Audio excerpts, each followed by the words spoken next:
Good evening. I am going to welcome you to this public meeting. We're going to start with a public hearing, and we will have the public hearing, and then we will adjourn, and then we will conduct our regularly scheduled meeting. It is April 12th, 2022.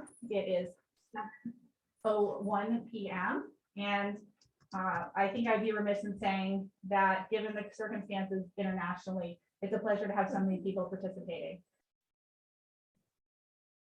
Okay, so I will ask you to call the roll, please. Sure. Ms. Marino. Here. Mr. Goldman. Here. Ms. Bouchard. Here. Ms. Olson. Present. Mr. Boggs. Present from Saratoga. Thank you very much. I will ask that we have an agenda. Is there a motion to approve the agenda? This is approving just this agenda. Second? Second. All those in favor? Aye. Aye. Aye. Okay. So we're gonna open with the privilege of the floor, but if you're here for the public hearing, you'll have an opportunity to speak on the proposed town law to modify the special events ordinance. Was there anybody who wished to speak under privilege of the floor unrelated to that? Okay, so then we are going to move on. Were there any, I'm sorry, were there any hands I didn't see? Were there any hands? Let's see.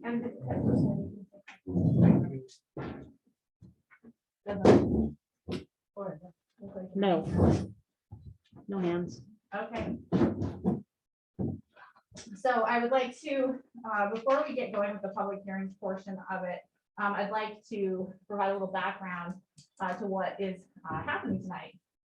Under our current laws in the town of Ulysses, special event permits are required if someone wants to have an event of more than 8 hours and for more than 50 vehicles for up to 5 days.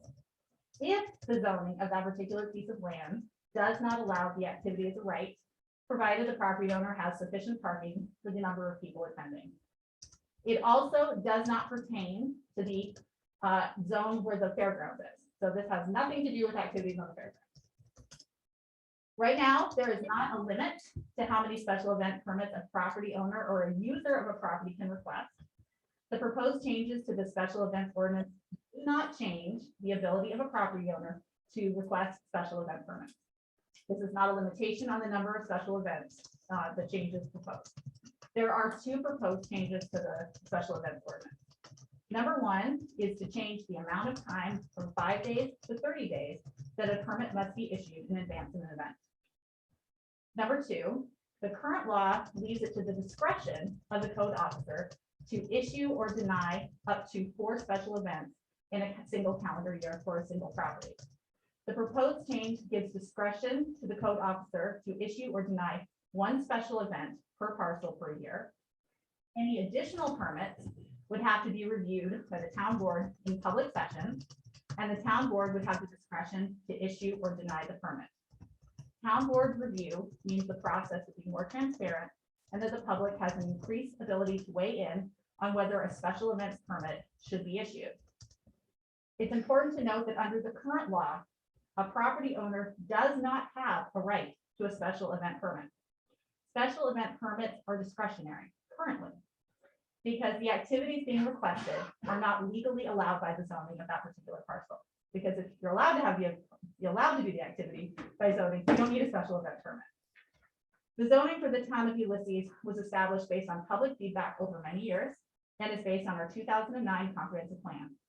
Zoning is how our community decided together how to regulate land use in Ulysses. The purpose of the special event ordinance is to provide effectively a safety valve and allow for special activities to occur that otherwise would not be allowed for that parcel under the current zoning. So with that being said, we're going to open up the floor. Anybody who wishes to speak may speak for 3 minutes. We're going to take turns between individuals who are currently present and in the room, as well as people who are online. So I will welcome anybody who wishes to speak to come to the podium, or you can speak from where you are if you prefer. Microphone? Michael says he can't hear you, Caitlin.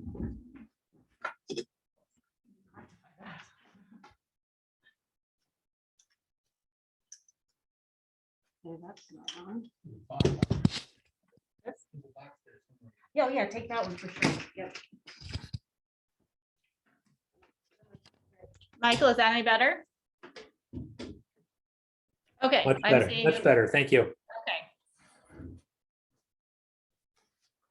So what I just said is that we're going to be taking turns. The last thing I said is we're going to be taking turns between speakers who are in the room and speakers who are attending remotely. So we'll just go back and forth.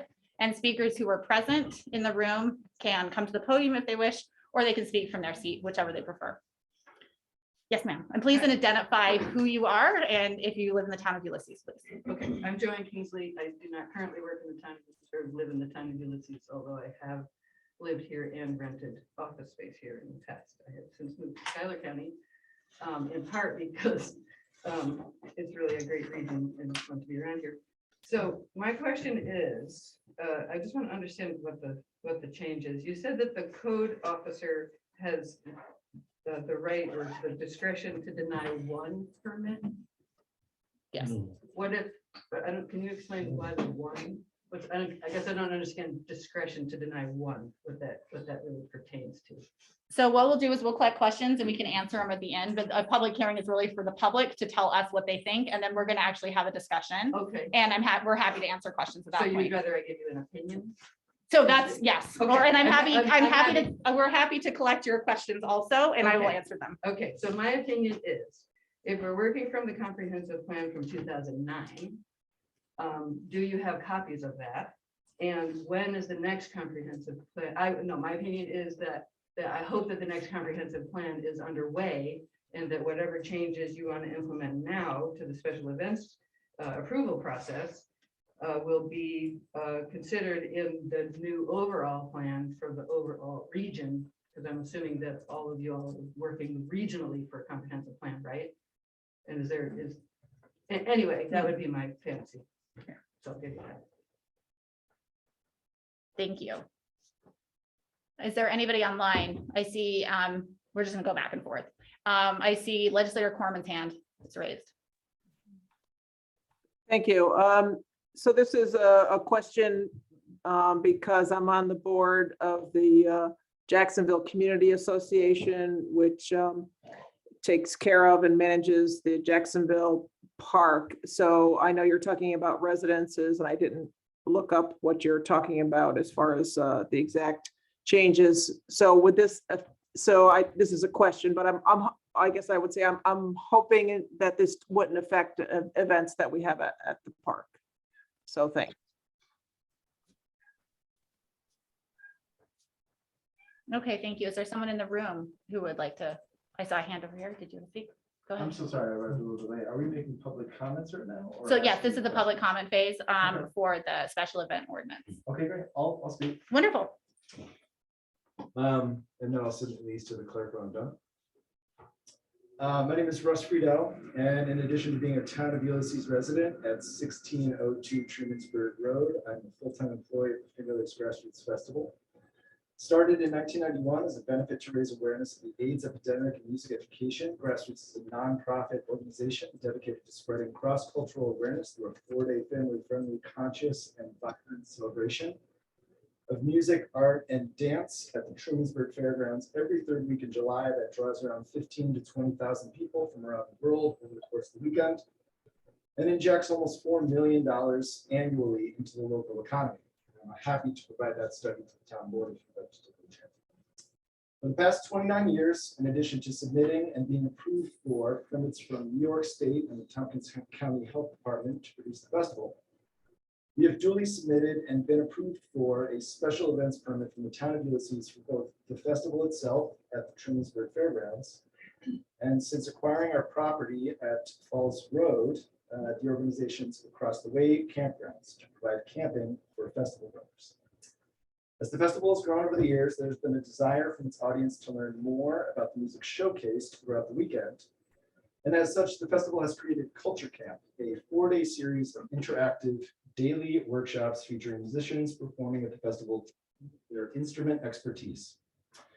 And as the Town of Ulysses special events permits are only 4 days in length, we have submitted and been approved for 2 separate special events permits for our across the way campgrounds.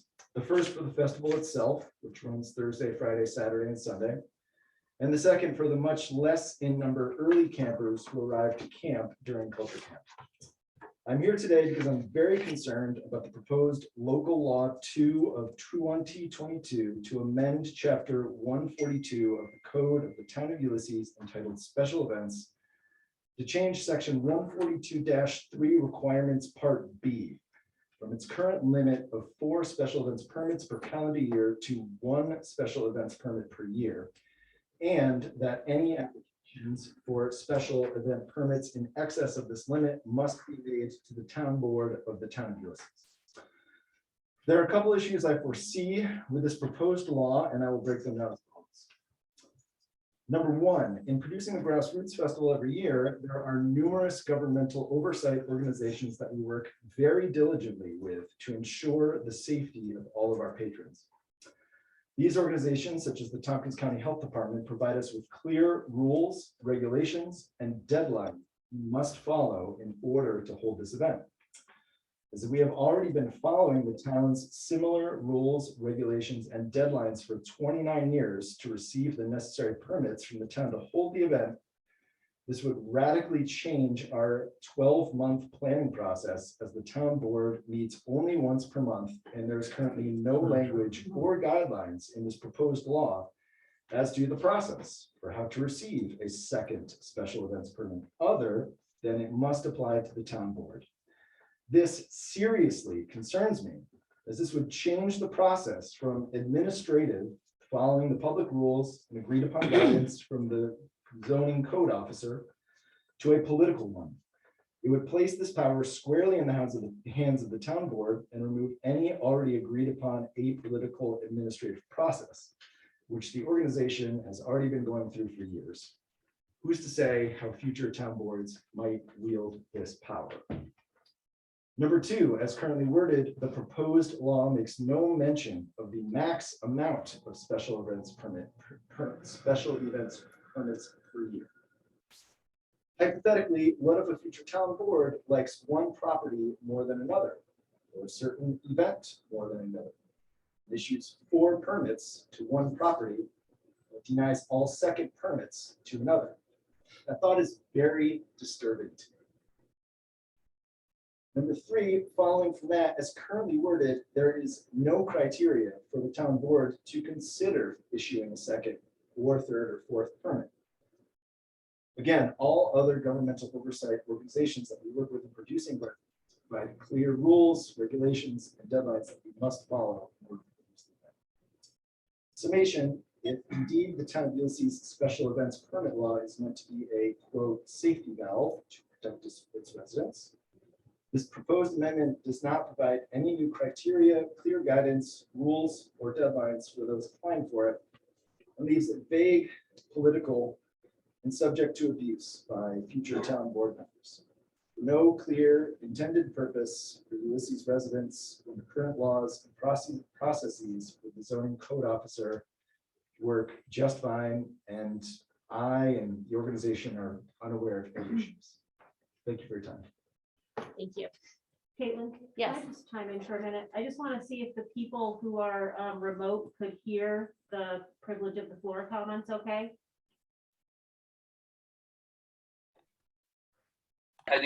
We can hear them. I I realize that on your website, the links to the meeting have different Zoom meeting numbers, and it may have limited some of the folks from participating. Then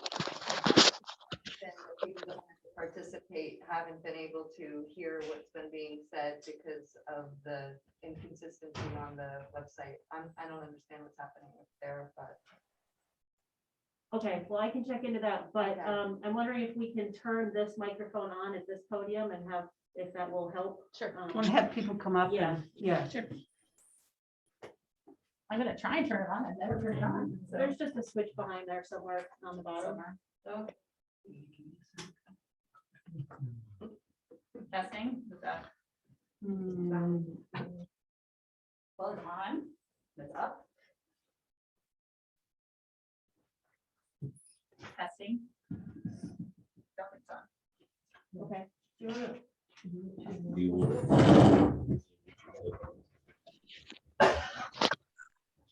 Can you clarify what was not right about his Yeah, statement? yeah, there I'm were just a few wondering if things we in could there that correct were. a For the couple record, I things think we should do so that. everybody knows.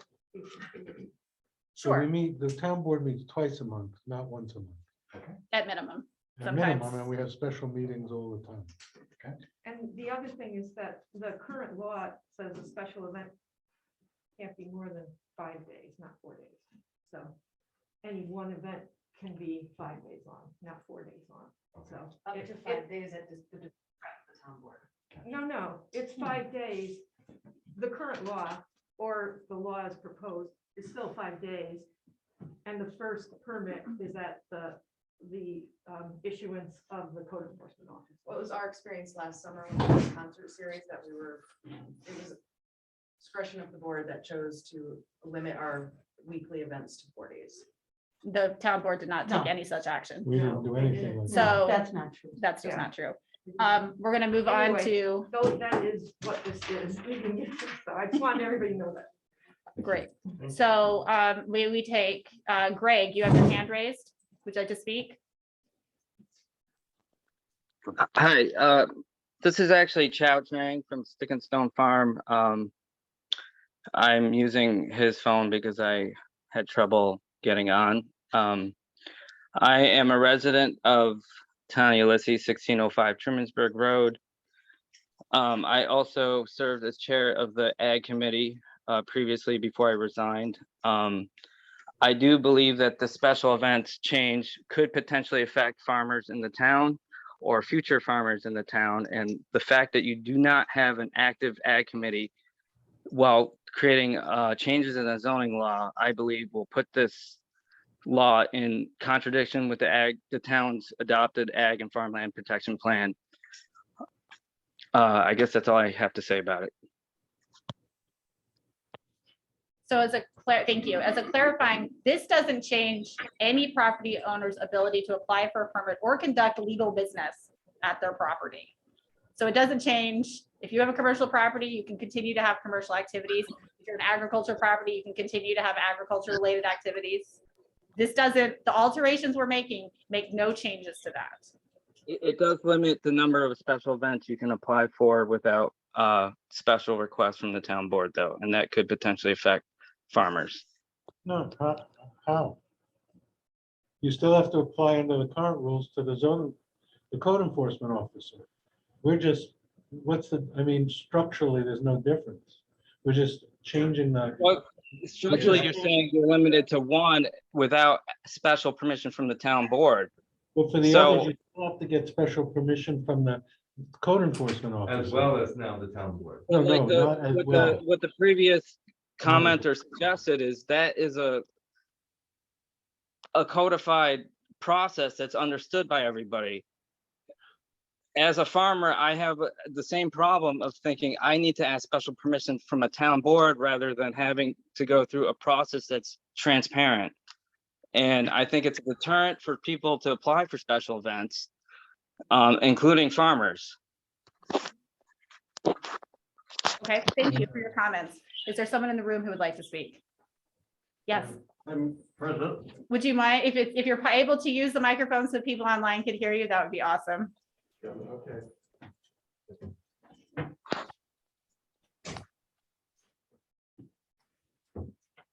I'm president of the Trumansburg Fair.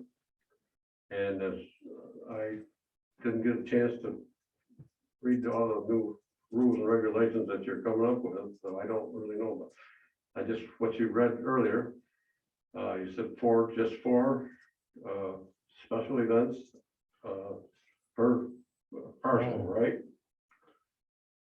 Under the current law, And a property can ask for up to 4 special events, and it will be at the discretion with no public review process, no public input.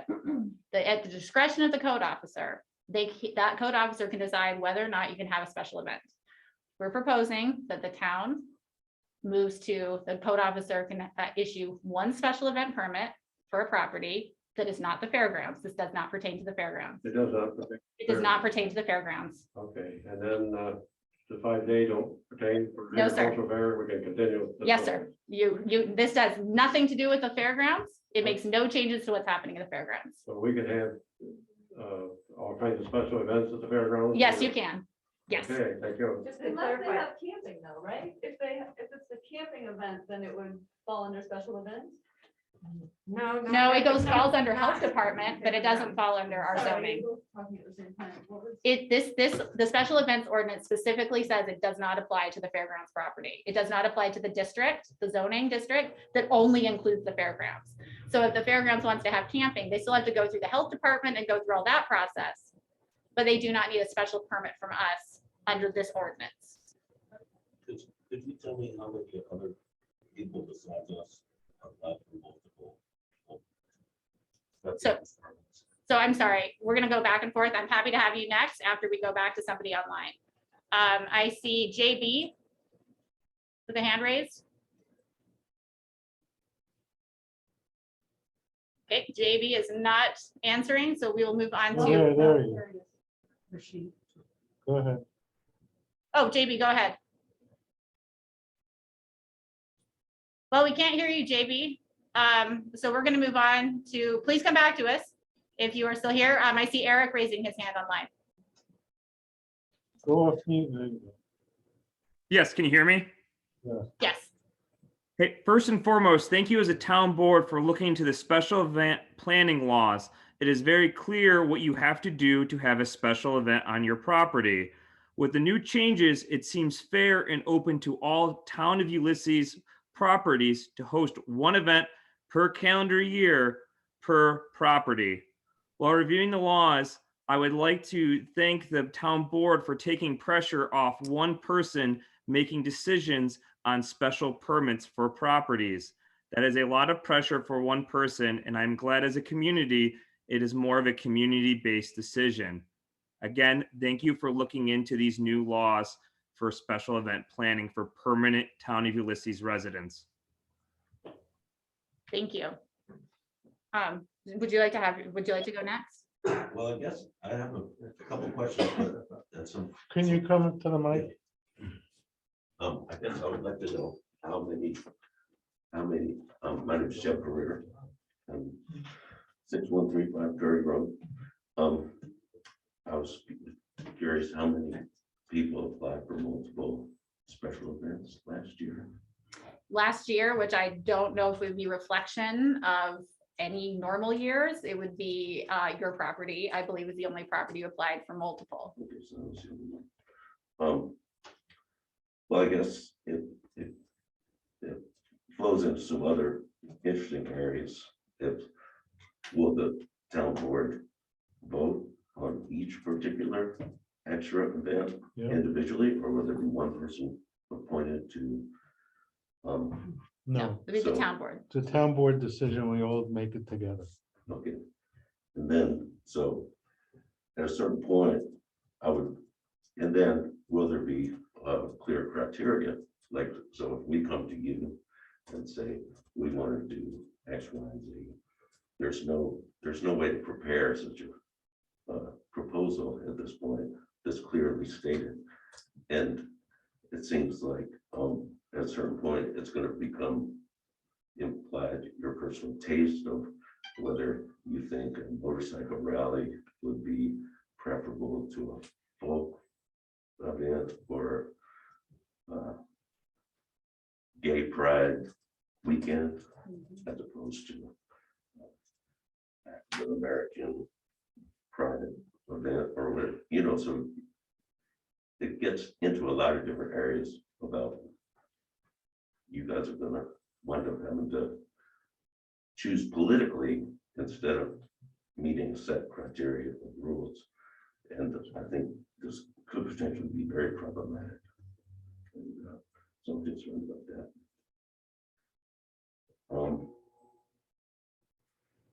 I guess my next, one of my questions was, is it going to be the same for everyone? But I guess since no one else asked for multiple, exemptions. So that's about.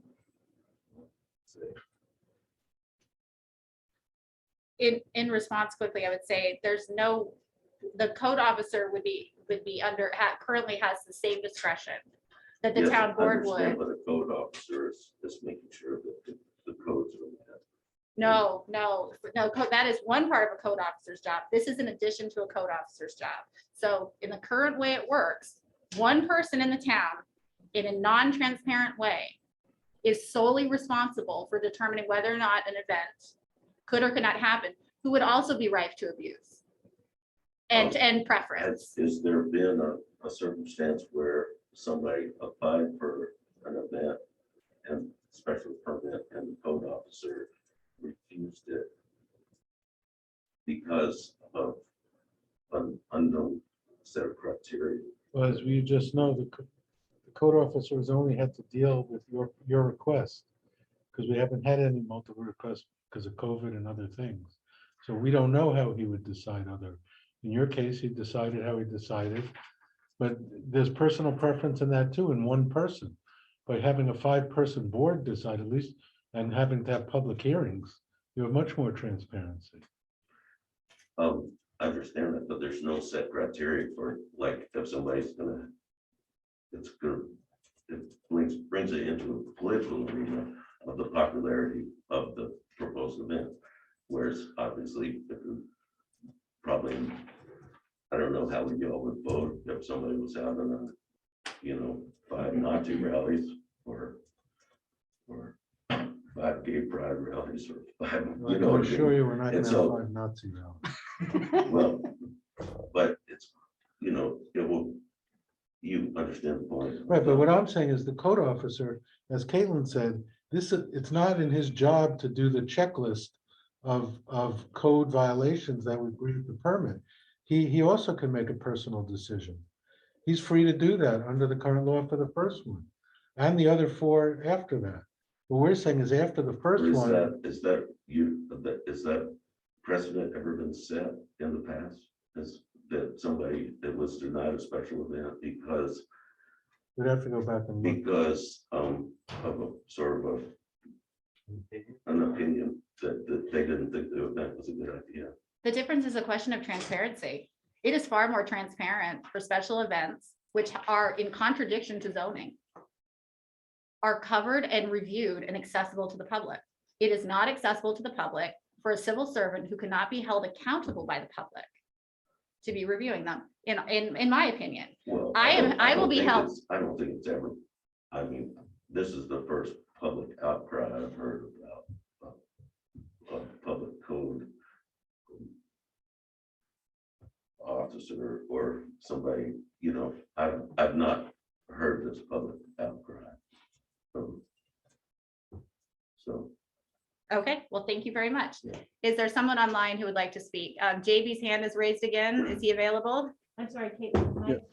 one more Yes. time? Thank you, Heather, for pointing out that there was an incorrect link on it's noticed on the website in a few different places, and on one of the places it did have an incorrect link that I've now updated, so Thank thank you you. for bringing that up. You're welcome. Thanks for fixing it. JB, were you able to speak this time? Yeah, so my name's Jordan Bonafide. I live on Falls Road. First, I appreciate you as a town board addressing this. As I'm sure many of you know, despite what was just said, there was public outcry last year because we had a series of special events on a property on Falls Road that the property is clearly not zoned for, has never been zoned for it. Under this comprehensive plan, will not have the allowed activity of the massive camping and parking events in relation to the grassroots concert. So it was a little disheartening for me to find out then that a civil servant got to choose what a zoning was basically for 20 days out of the year.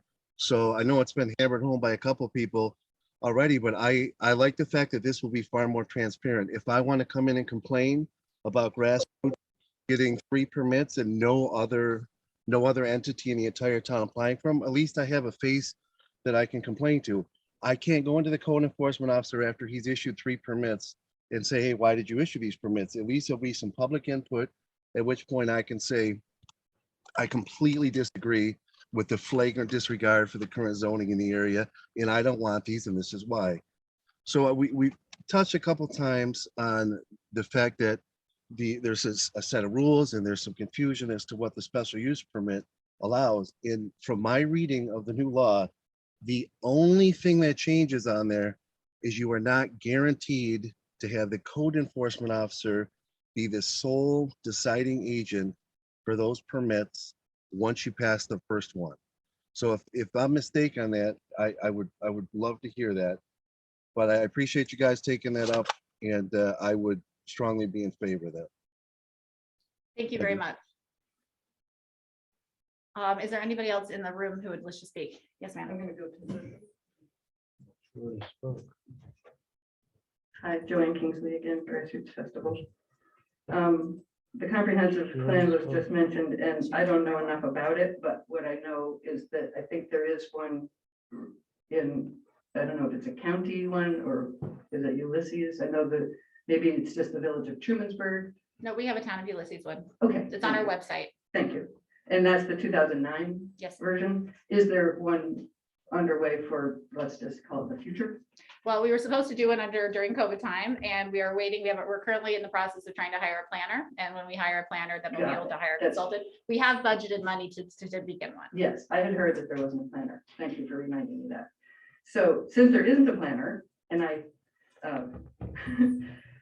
am curious about, I live in Schuyler County, and I've used to participate in conversations over there about their county comprehensive plan. And I just think it's great when a group of people from all different walks of life come together and talk about and envision what it is that we really want to do. So what I'm curious about is how, can we just imagine for a moment how in the new comprehensive plan that we want to have for the future, how the cultural and economic development of the region correlates with special events. Like I said, I'm from Schuyler County. Schuyler County has events all the time. I have no idea their permitting process, but they have them all the time. And so over here, it's not so wedded to events like Watkins Glen is, because it's a tract, there's a winery, there's a lot of different things where they have lots of events. So I guess maybe I'll go over there and talk to them about how they deal with special events and just for my own interest, but I'm very curious about cultural mix, and it's a very white community here. So I'm just wondering, as we want to bring in special events, and I appreciate what Jeb was talking about, where that curiosity of which culture we promote and which culture we cancel. So I think that's, Okay, She's thank you over very much. time, I'm over time. and I'm gonna. and Thank you, already Rich. spoke. I didn't realize there was a time limit. No, there is More- three- more three mindful. minutes. Oh, I'm sorry. I'm so sorry. Thank you. Thank you.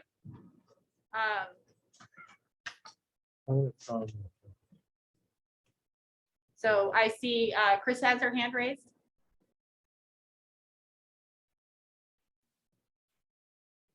Yes, thank you.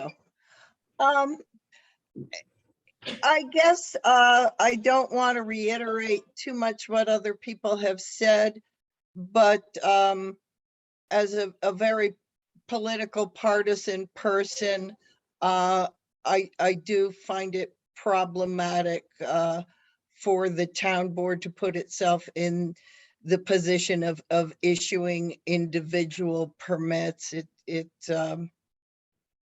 It's just difficult for a lot of reasons that have already been gone into. But what I mostly wanted to mention is that I was in the situation of thinking I was applying for a permit to host a special event for the memorial for good friend Heather Dunbar. That's actually going to take place at Sweetland Farm and instead just over the county line. But it is, to my way of thinking, to our advantage to please try to make some distinction between one-day special events and big, long camping 5-day events.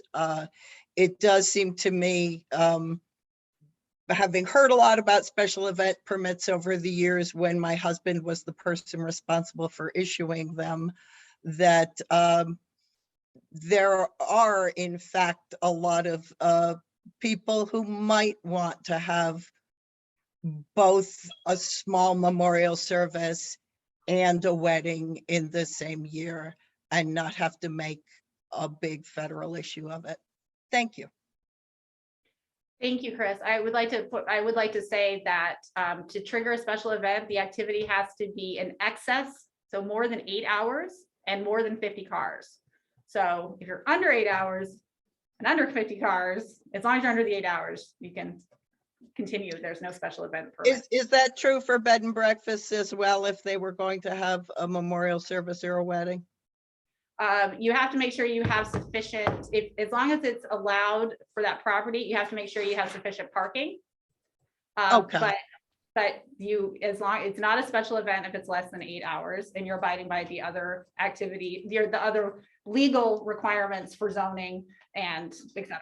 I think if public it's in a safety. commercial property, you don't need a special event. Right. I mean, if a property is legally allowed to have an event because that's part of what's legally allowed for their zone, then there's no special event permit. So. Okay, well, that may be a tricksy thing then. I was just recently discussing this with someone I've been involved with who's in the Hamlet district. Does that have some sort of special rules associated with it, or would that also be able to have a small one-day event for less than 8 hours? Without having the zoning for the Hamlet in front of me, I would feel comfortable making that call. And it's also the zoning officer's job to make that call. So I apologize, I'm not going to be able to answer that in this current meeting, but it's an Okay. we're happy to. Well, I just hope people will be aware that a lot of us, myself included, are looking at being able to afford to continue to live here by perhaps having bed and breakfast type events. And I think we want to be able to invest if we're going to do that kind of thing and understand what the rules are and have them not be real malleable depending on political stuff. Thanks. Thank you. Thank you, Chris. Mary, would you be our official timekeeper? Sure. Awesome. Thank you. Is there someone else in the room who'd like to speak? Say something, I feel like a lot's been covered, but my name is Lisa Farrell, and I'm a Town of Ulysses resident and also a board member of the Grassroots Festival. But I guess just as a resident and also I've done events over a number of years. I guess I would just say that I hope there isn't a desire to reduce economic activity that are related to special events in the town, and not only economic activity, but the richness and the culture that special events can bring to the area. So that's all. Thank you. I think that they bring a lot to our community, and I hope that is duly considered. Thank you. Well, we didn't even need the timer. So let's see. Greg Reynolds. Good afternoon, it's Greg, 1084 Gilman Heights Road. The town has a good history on topics like this where they've shown a preference through during the elections and referendums and things that they want these laws passed by the town board, but they want them implemented by the civil servants like the highway department and the water department and code enforcement. So I encourage the board to pass laws, but to allow for a nonpartisan civil employee to go ahead and do the job that they're sworn to do and legally should do according to the laws of the town, enforce those regulations and not put it in the hands of a political decision that could potentially arise. Not saying this board's like that, but laws become last longer than boards do. So I wanted to make sure that we looked at it from a perspective of the history of town and how they voted on these types of things in the past. They've wanted them to stay. Oh, the clerk was another one, the vote for the clerk. Those are very important positions, and the townspeople have shown in the voting that they want those decisions in the hands of sworn civil servants. And I just wanted to clarify, you mentioned something about agriculture. Agriculture is allowed under the current laws to have events, correct? Without going through the special event process, but to make sure that they're in compliance with parking and restrooms and so forth. Is that correct? So agriculture is governed by a board higher than ours. It's governed by open markets, and what agriculture is and isn't allowed to do is really the purview of ag and markets. So we're not making any, we have no capacity to outrule ag and markets and prohibit agricultural activities. And that includes weddings and memorial celebrations and so forth, correct? It includes events that are not legally allowed under the zoning. So each zone has specific things that are specified as allowable uses in that zone. And so every property in Ulysses falls under a zone that has specific rules. As long as it is described as a legal use, you can do it. It's also, the special events permit relates to events in excess of 8 hours. So it certainly is possible to have people over, to have a party, to do certain things, right? Get together. And if it's not in excess of 8 hours, it's not triggered. Okay, thank you for helping clarify. I think these are all good feedback between the board and the townspeople. I appreciate your respect. Thank you very much. Was there anybody else in the room who wanted to have an opportunity to speak? Yes.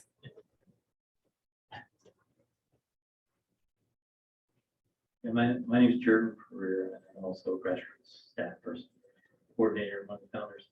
One thing I think that might be helpful is to try to figure out the interface between what an event is and camping, because in a way, if you want to do an 8-hour event, or whatever, it's one thing. But as soon as an event includes camping, it seems like it always goes beyond 8 hours, and it becomes a special event, no matter what it is. Like if you want to do, like say a yoga workshop weekend, with like 300 people or something, like, and if you're on your property, or like an educational kind of thing, that as soon as that event became an event where people actually spent multiple days, like their events, there's a bunch of workshop events, like movement workshop events and religious, all types of events. So, and it doesn't seem to me that the intrinsic link between camping and an event really reflects any kind of public safety problems, and that the camping itself should be considered like a camping thing, just whatever laws should be in zoning, in zoning, and however people want to deal with camping. It's sort of like a separate thing than a special event, than an actual educational or whatever the curriculum of the event is. Just because it just seems to create a conflict where you're not allowed to do anything long term, like any kind of long term thing. Whether it's this is multiple things. You could have a winemaking weekend or something where you're teaching people how to do a specific skill, like whatever that is, horse riding or anything. And as soon as that would just naturally just fall out of the 8-hour category because it's being over. That's all. But if I understand this correctly, yeah, it's because because it isn't known for long-term camping that it's an issue. Your property on Agard Road can camp all they want. No, I'm not really thinking about I'm just thinking about properties that anybody's property that falls out of the camping, or the event becomes tagged as a special event, instead of just basically like something very simple could become from something very simply when you think about like a big I don't know, like let's just say like a retreat, like an educational retreat. It could be workshops on writing or poetry or any kind of artistic thing or not. And then as soon as that event became something that people were actually doing for multiple days, like a weekend long thing, that if somebody's property, which could be very appropriate, wouldn't even be an event that would be noticeable to a neighbor, clearly not. And I do understand like the Falls Road residents and the impact that a big event makes, and that's sort of a different thing. But I just don't want to make sure that new laws don't create problems for people that want to do really cool things, help enrich the community or bring economic activity. Thank you. I I would say, I appreciate you bringing up the camping issue, because actually, I think it's probably not very well known that 85% of the land outside of the village, in town outside village, you could actually legally have campgrounds. So the overwhelming majority of the town, campgrounds are allowed. So you do have to go through health, you have to go through health process, the health department reviews it and things like that, but we have campgrounds. Okay, can I say one more? Yes, Yeah, just because on that thing. 'Cause- just quickly though, because we Yeah, have some other I'm people coming. sorry. Yeah, just on that one point about the zoning and camping, because when we originally purchased the land, behind the Sure Save, the grassroots organization, I spoke with Liz Thomas and the zoning officers at that point, because they were looking for input into new zoning laws. And I specifically asked, I said, well, we want to make sure we can camp. And the zoning officer at that time said, well, it's high density residential, I don't see why that would be a problem with camping. But then suddenly now we're not allowed to camp. And I'm just goes back to that, the politicization or whatever, or the opinions that how boards can change. It's not really codified. It wasn't really codified then, but they were just like, at that point, and I think it was just Szymanski I spoke with, meeting right here. And he assured me very clearly that we didn't have to worry about that. What's that? You mean Zepco? No, it was It was before. it was right that. before Devco. Oh. So So that's all, and I just, and that's, it kind of like, threw us for a little loop, because we're hoping to do camping as kind of a business. Well, just to be Yeah. clear, on your particular parcel, on the across the way parcel, the zoning for the parcel has not changed since you purchased it. It's been residential. It's been zoned residential since No, before no, you purchased. yeah, So it's we a didn't, high density residential, but the zoning offers, when you come down to that's when you come down to who decides what's allowed. Well, the law Everyone- decides what's allowed. Yeah, but he was the duly No, appointed person to he can't oversee. he can't. it's subjugate spelled the very law. clearly in our zoning law what is allowed, and if it's not listed as an allowable use Yeah. by either right or special permit, it does not exist as an activity that's legally allowed in that zone without a special events permit. Right, but so basically, to fly kites somewhere, you have to have a special event if you do it for 1 hour. Or something. And you have more than 50 cars. Well, that's what I mean, like, so you have a balloon, like a little balloon event or something, and you get, or something, it's like, I don't know, I just think that we're going into it, there's some work that just needs to be done, and I would love to see us, communicate well. What? The watch book? So, You know. so thank you very much. We need to move on. Yeah, he got two. Steve, are you on? Okay, then we'll move on to Karen online. Hi, thank you for accepting my comments here tonight. I've been listening with, to all of the comments that people are expressing on both sides. And first of all, I just want to thank the board for addressing this, because I feel like zoning has been an issue in this area on both sides for a while. But I will say that my personal opinion is that the zoning officer has been doing an excellent job. But I think it's a little bit much for a one-person decision, given the number of requests that could possibly be coming through. Last year, our zoning officer went door to door to every house on Falls Road to make an effort to let people know that he was doing due diligence on his task at hand and being transparent on doing his job. And I really feel like he went above and beyond what I know. He's a public servant and that he's supposed to do the job that he was handed. But I really feel like this got to be more than what one person would be expected to do. And I feel like too that the zoning law is also like not only important for the residents, but also for any future residents. I know there's a lot of people that this is a great area to live. And if we are all over the roadmap on this, that it could, people are always talking about economic feedback or, you know, fallout. But if we're not, you know, if we don't have our ducks in a row, who would want to live here? So, I also understand that is when we talk about special permits, that this is just kind of having more oversight, correct me if I'm wrong, on the whole process and having more input. You know, some people are saying, oh, well, what if the board is skewed one direction? But the same, I suppose, could be said if you have a zoning officer. So one zoning officer tells you one thing and another zoning officer tells you something different. So this is having, you know, 5 people come back and have a discussion about it.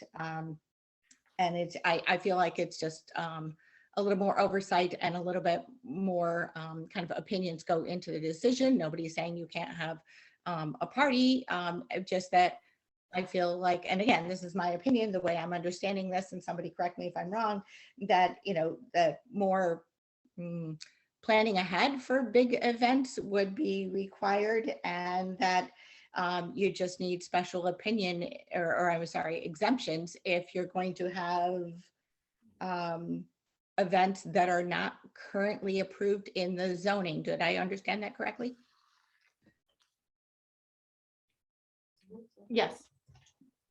Thank you, Karen. I appreciate it. Thank you for your time. I appreciate you guys looking out for everyone's best interest. Is there anybody else in the room who'd like to speak? Anybody else who has not had a chance to speak?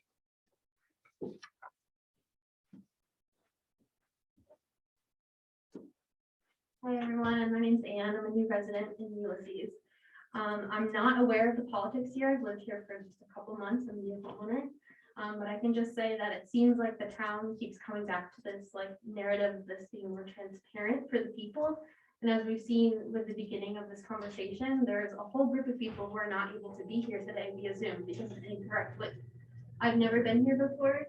I couldn't even find the address to where the meeting was going to be held today. It wasn't publicly posted on the website. So the idea that this is something for accessibility for people to actually put in their opinion, I'm not really sure, but that seems to be the case. Many people here eloquently said things that I would have wanted to say, but I'm just going to end it on really the accessibility point of trying to get everyone involved. I think I'm not very confident that the board can make that happen. Is there anybody else online who would speak? Let's see, Rosie Fox. Hi, can you hear me? Yes.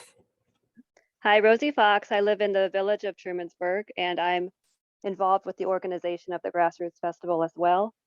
And so a couple of questions I have.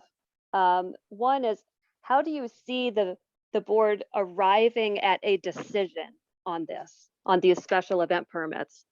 And how can the festival and others be assured that there isn't going to be some kind of personal bias or other type of, you know, I think like what Jeb was saying, just the board's personal opinions about the kinds of events that should and should not be here. How exactly would that process unfold? And is there going to be set criteria? Well, in terms of activities, the town board would have to be responsible for ensuring that any state requirements, specifically referring to SEEKR, which is the State Environmental Quality Review Act, that has to be considered when a community is undertaking any activity. So we would have a discussion about that if there's going to be an environmental impact. The same, I will reiterate though, the same concerns individuals are having about the discretion of the town board members pertains to a code officer, and it will not be public in any way, shape, or form. You cannot hold a civil servant accountable. You can vote us out of office. We serve at the pleasure of the people. And a civil servant does not in the same capacity.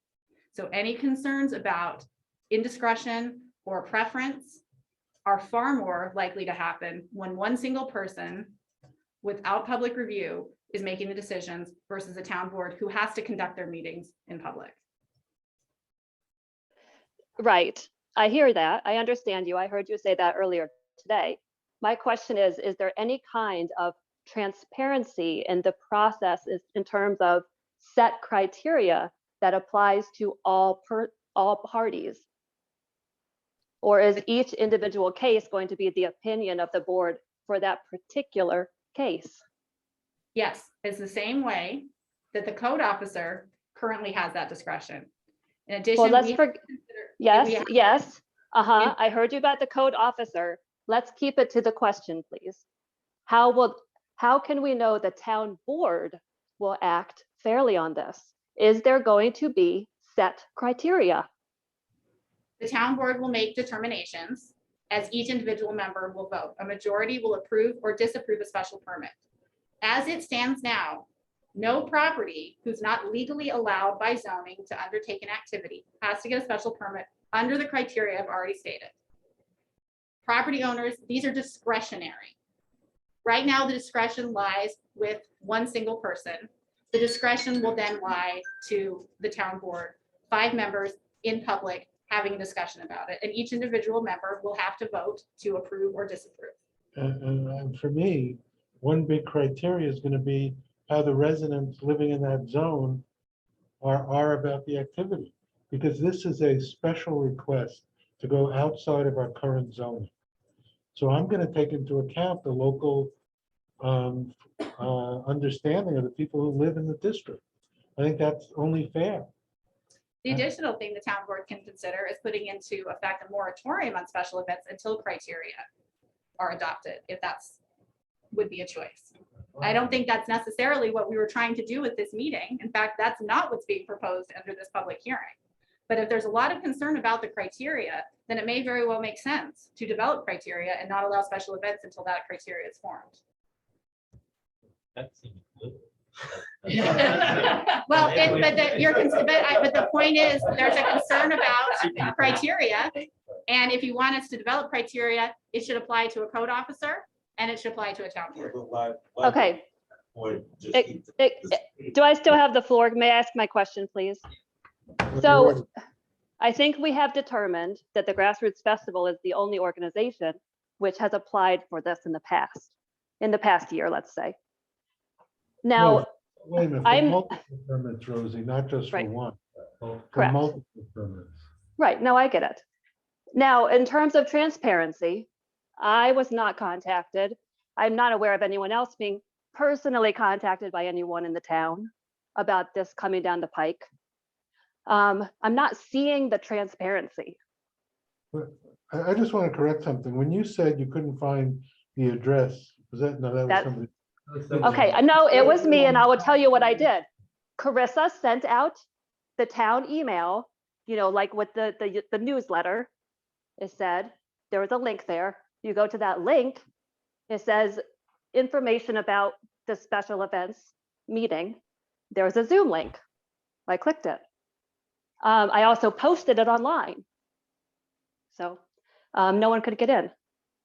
I found it eventually about 20 minutes after the meeting started. Right, well, that was a glitch. We apologize for that. Back to your other assertion that you would cancel all special events until you got it together to have a criteria. Why wouldn't you just do it the same as you've been doing for the past 50 years until you develop a criteria? Like, why would you put in yet a totally arbitrary decision that's not based on anything and hold everybody hostage until you come up with a criterion? And then how long would it take you to come up with a criterion? And so that to me is nonsensical and sort of like a threat to me. No, And I don't appreciate it. So it seems to be that people are very concerned that there are criteria. Currently, the code officer has no criteria upon which to make I a know that the judgment. code officers never denied a second. It's never happened. Neither has the town board. Right. Right. So Right, so what you're saying is a hypothetical that's never taken place, whether he has discretion or not, he's never used the discretion to deny somebody. But laws to do aren't- something that they were looking to do. laws are not based on what has necessarily happened. They're based on what could happen. I Even if know, there's but never been a but murder in the certainly town while of you're Ulysses. coming up with a criteria to figure this thing out, which is affecting us. Well, Um, I think Kayla was being a little. For sure, like, you wouldn't just, tell everybody they can't do anything until we get it together. to And figure this thing you're out. absolutely right. We are proposing to make two changes. One, that the discretion moves to the town board and not a single individual who is not visibly Right, but held those are accountable. things, that's why we showed up here, because we just. Right, agreed. but that's all, and I appreciate your comments.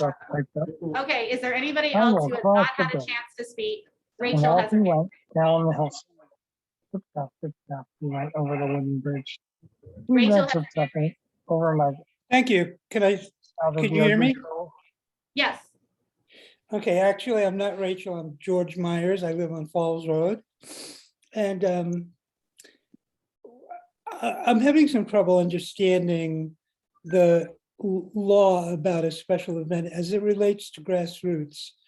Grassroots, to me, doesn't seem like it's a special event or like a wedding or a one day festival. It seems like grassroots is actually wanting to be an annual festival stretching forward in time forever. That lasts for a bunch of days. And it seems like the use of this law to call it a special event that's going to happen every year 5 times or however many times is kind of playing a loophole in what the intent of that law was.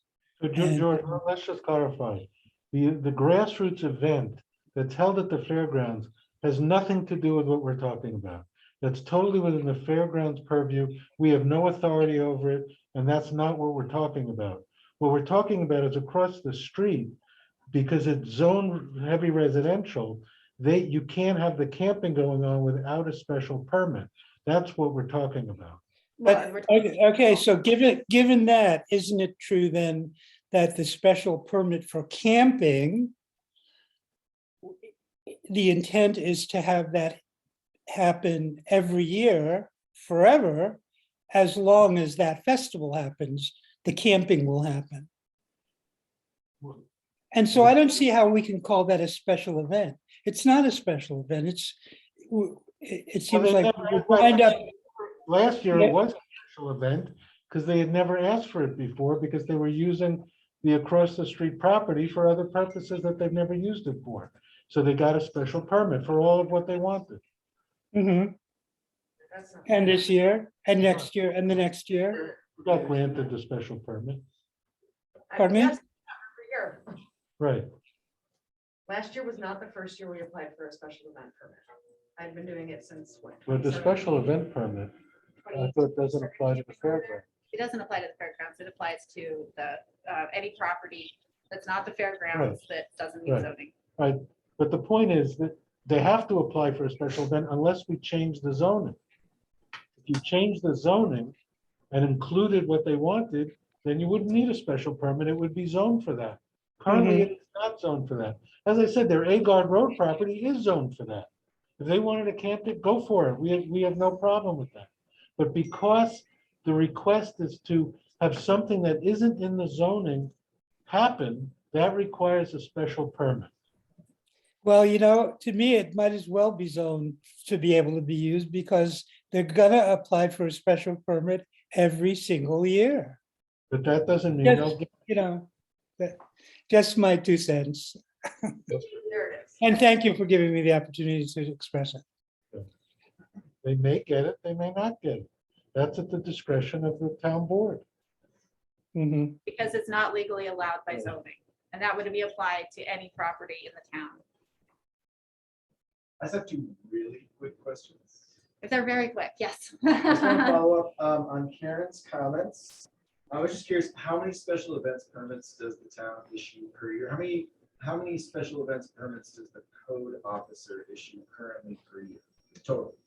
I don't have the number right off the top of my head. Okay. And especially because the last 2 years, which I've been on the town board, it has been COVID, so. Sure. So in normal pre-pandemic times, does anyone know how many special events permits the code officer issues per year? Not offhand, we'd have to No. go research it. Okay. No, but we have been made aware, even in public hearing today, that there are other properties considering having special events. So Okay, it's, but you so don't know the total number, so it could be a lot, it could be We don't know. 100, We don't maybe know. 10? It's Okay. not 100. Definitely tell not you. 100. And number two, it seems a lot of this is alluding to the discretion of the code officer. Is there something that has happened that we are not, as a public, aware of? You keep alluding to a problem with the code officer. Is there No, we something that never we're said there aware was a of? problem with the Okay. code officer. We have a letter from the code officer where we could read into the record. Bec- Okay. Could we do that? Sure. So, good day. I'm writing you to lend my support to your consideration of our special event permit process. Well, this says confident. Is it confidential or not? No, you can read it in. All right.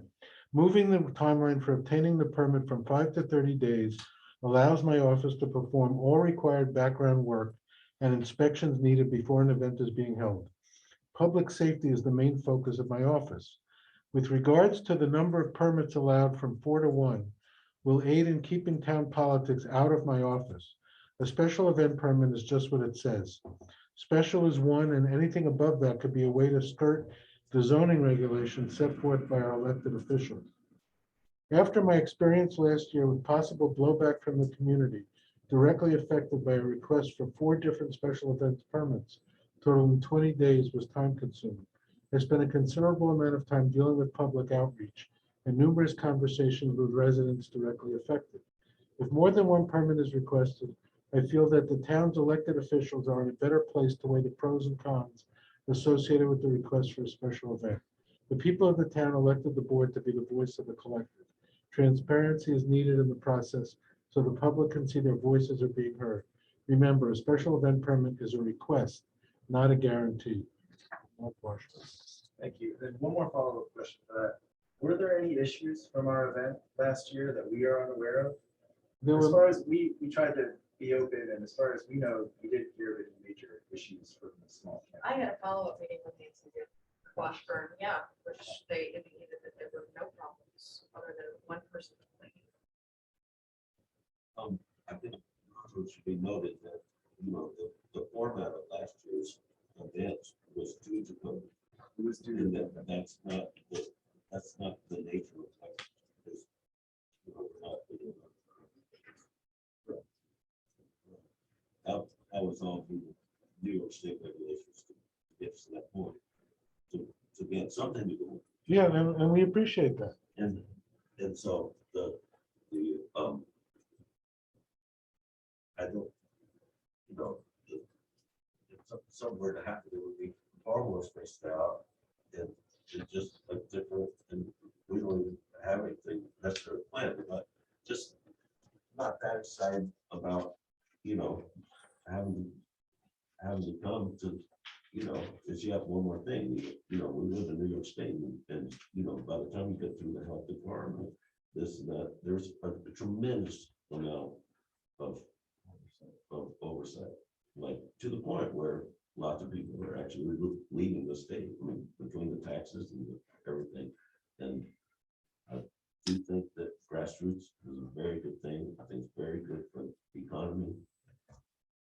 Not everyone has a job at Cornell where they could just go to work and everything's, there's economic activity, flow of money back and forth is really, really important. And, all the food vendors and craftspeople and musicians and this kind of activity is very, very important to our financial well-being as a society, especially since we've dedicated our lives to an artistic endeavors, which is very, very difficult to make any money in doing.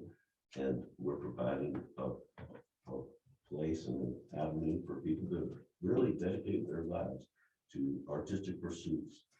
And we're providing a service to those folks, and I just think it's very, Thank very you. important. I'm happy with- Not seeing any other hands online.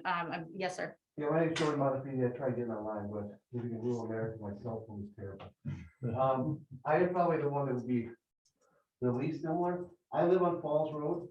You purchase a property on Falls Road. One of the reasons I moved there was the zoning. We had the opportunity to live in Enfield. I didn't want to live where there was no zoning. We picked that spot intentionally. I don't want camping down the road. I don't want you to have a festival there. That's why I moved there. If the zoning changes, I'll move. I don't want to be there. When I moved to this area 10 years ago, that's what I looked for. If your attorney did a poor job, I'm sorry. I truly am. It's terrible. Your attorney couldn't tell you you can't have camping there. That's your attorney's fault. It's not my fault. I lived there. I lived there. That's prior to you guys purchasing the property. So I would appreciate it if one person no longer had the ability to issue permits, because the last code enforcement officer, as far as I know, works for you guys. So the current one doesn't, and he has too much on his plate right now. So I would rather get this board here, be able to do whatever they deem necessary. And if I have a complaint because there's 5 Nazi rallies in this town, you bet I'll be here complaining because there's 5 Nazi rallies in this town. I will be complaining if there's 5. That's what that sounds like. What is your address, Jim? 8011. 8011? Yep. All right, sorry. Maybe it worked out. Appreciate No, it. Thank you. Thank you. Yes, go ahead. I just wanted to say something briefly. I haven't been on the board very long this time, so I have been on the board a couple of times in the past. I listened to all the meetings for the past several years, including several where the public came and spoke with concern about what happened last year, which was a special thing because it was COVID. But it essentially was a month of camping in those people's yards, backyards, with all the traffic and everything else. It wasn't the one-time thing that's been happening with grassroots. It was quite different. And I mean, I think a lot of people understand the reason that it happened, but there was enough concern raised by the public to the board that the board felt, because that is one of our jobs, when you get input from the public enough, you should look at something. And so several people asked enough to make it such that we should look at this special permit and maybe not have something like that be able to happen again. And I agree, this is a very good discussion. There's a lot of things that have come up here that should be looked at in this law that are maybe not quite as tight as it should be anyway. So I think this is a very valuable conversation. And so I really appreciate everyone coming. And as to the transparency issue, I really just want to say that it is extraordinarily difficult. And if people want to join on a board and get elected and try yourself, you will see that no matter what you do, it's not enough when someone's angry. And so if you have ideas, and I mean this, I used to be the supervisor, I used to be on the town board. I was a supervisor when fracking happened. You know, we said 100 times, if you have an input, if there's a problem, give us the way you'd want to be informed. We have a newsletter. I don't know why the new resident here couldn't find the location of this. If you click on Town of Ulysses website, upcoming events, town board meeting, you click on town board meeting, it tells you, you can either come to 10 Elm Street, or you could go to that Zoom link. Perhaps that Zoom link was messed up this time. Is there one single person in this room who during Zoom life hasn't had a messed up Zoom link? And it was not a conspiracy. It was not against participation. It was a messed up Zoom link. So I agree that there are issues. At least I am hearing you. I think we're all hearing you. Please give us input on other ways to get information out to the public. And I think this has been a great discussion, and thank you all for coming. Just to touch on that, as of 2:30, it was not included in there. I The have address was Yeah, not I included. have the website email- was down I for have most the of the email day. chain. Oh, well, Yeah, that the wasn't website our was fault down either. from last night until about And since I moved, I've been trying to sign up for the newsletters, and I was able to reach someone today finally and be added, but I just want to let you know. it Okay, so wasn't we in there had- as of 2:30. We had no deputy clerk for quite a while. Our clerk and several other people in our town hall have had COVID. So it's been difficult, but it is not because we don't want people to know. It's not. We do. It's good, these discussions are Yeah, really good. they're I really want to say, agree with you about that, and also to say that for us to have the event 4 times last year like that because of state requirements and stuff, that wasn't good for us either. No. We don't want to do that. Right. Okay, just so you know, that's not the plan for our future, to like have it every week. We don't want to do Right. that. We No, want to we're have not. our Yeah. our special event and then first let everyone And I, live in you their know, neighborhood. I can't speak for anybody else sitting here, but I don't want to get rid of grassroots. I've gone to it every single year. Right. I lived here and it came and I was happy and I like grassroots. Right. I believe in its value, Thank you. but that was a problem for a lot of the residents and we needed to address it. And that's what we were trying to do here and we got a lot of good input. Okay, I want to thank you for sharing what you Really, shared. that was really good. I think it's really important. As a takeaway is for us to really listen to each other more about the subtle nuances instead of going to rash, emotional, hurt feelings. So I just really want to thank you for sharing that out. And I hope that on both sides of the agreement, we can do more listening to each other and understanding. Needed in this country, Yeah, in this world. absolutely. We really have to listen and understand. And I think that that's a really valuable thing that just happened with your communication. So thank you. Thank you all for coming. okay, so is there anybody from the public who has not had an opportunity to speak, who wishes to speak? Anybody from the public in person or online who hasn't had a chance? There's a hand raised. Okay, I can't see it. I'm sorry. Selena? That's fine. Can you hear me? Yes, wonderful. Thank you. I'm also with the group with Grassroots. I'm the production manager for the festival, and I just wanted to read this real quick, just so it's a part of something that's on everybody's thoughts. As I know that there's a huge outcry within the community. However, we had an independent economic impact study done about the Grassroots Festival, and it does generate 3.67 million in total economic activity in the area. And the Grassroots Festival itself spending 1.4 million in the area. And I do think that that's valuable for the community to consider when they consider matters like this. And that's all I have to say. Thank you. I would like just to quickly note too, this special event ordinance is not a grassroots ordinance. This is, I think last year we discovered that 20 days of activities in a single month on a single property was very different from how activities typically went in the town.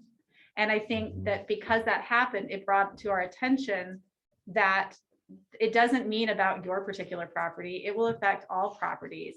And the idea of this could happen in other corners of the town under the same way is part of our consideration. This is not, I can promise you from my perspective, this is not a grassroots ordinance, because we are, as the public noted, there are people in the public who are looking for opportunities to have activities and I think that's great. We have to figure out a way to balance those activities with the legal land uses that have been adopted by our community. It really helps to be able to talk about it. I think once we all understand that that was the particular issue, I think we actually agree with you about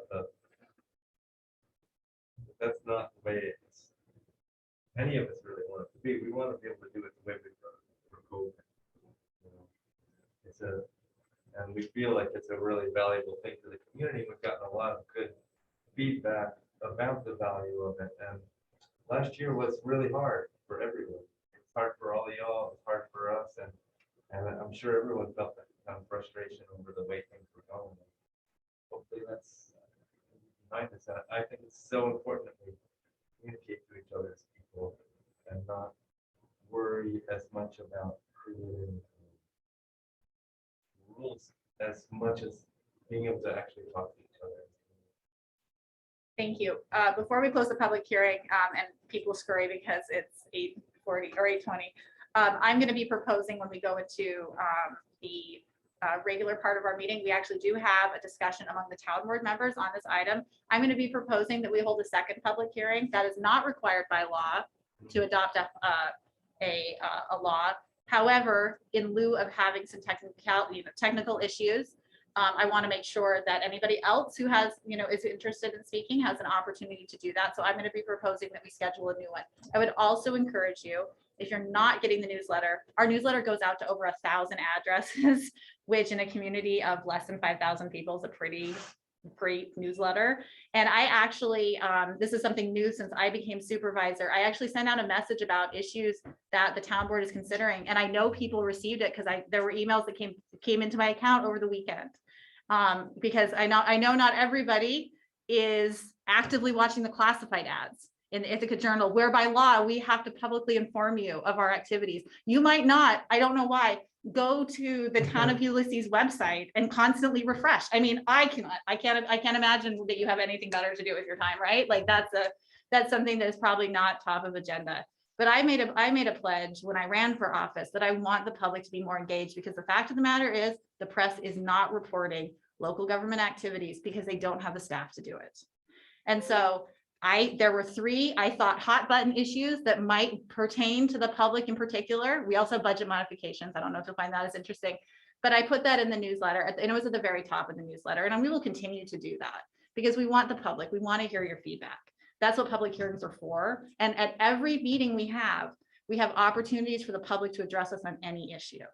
And the reason right now we're still under the executive order, which allows us to meet exclusively remotely, but we have made it so it's possible for the public to attend in person. Not every municipality is doing that right now. So if you go next door to other municipalities, they're actually only meeting remotely. So we want you to be present. We want you to be a part of the process. And I'm going to be, we haven't picked a date yet, but I will at least be proposing. There's a second public hearing. So anybody in the community can really feel like they had an opportunity to be heard. Thank you. So in the meantime, if you would like to send additional comments, please feel free to email them to clerk@ulysses.ny.us, which I'm sure you've all now memorized, but it's also on the website. So I will accept, seeing no more hands. Just double check here. No more hands.